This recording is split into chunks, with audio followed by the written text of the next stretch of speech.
मोठी breaking news. Akhilesh Yadav आणि राहुल गांधी यांच्या सभेत गोंधळ झालाय।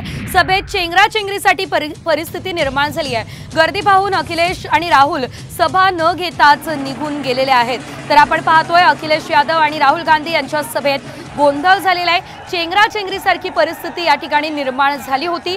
मात्र ही गर्दी बघून अखिलेश आणि राहुल यांनी सभा देखील घेतलेली नाहीये आणि सभा न घेताच ते परतलेले आहेत। ही सर्वात मोठी बातमी या क्षणाची आपण साम टीव्हीवर पाहतोय। हे दृश्य आपण पाहतोय। गर्दी बघून अखिलेश आणि राहुल सभा न घेताच परतलेले आहेत। या ठिकाणी मोठी गर्दी सुद्धा झालेली होती आणि गोंधळ निर्माण झालेला होता। त्यामुळे या ठिकाणी सभा सुद्धा झालेली नाहीये। गर्दी बघून अखिलेश यादव आणि राहुल गांधी हे सभास्थळावरून परतलेले आहेत। त्यांनी या ठिकाणी सभा सुद्धा घेतलेली नाहीये।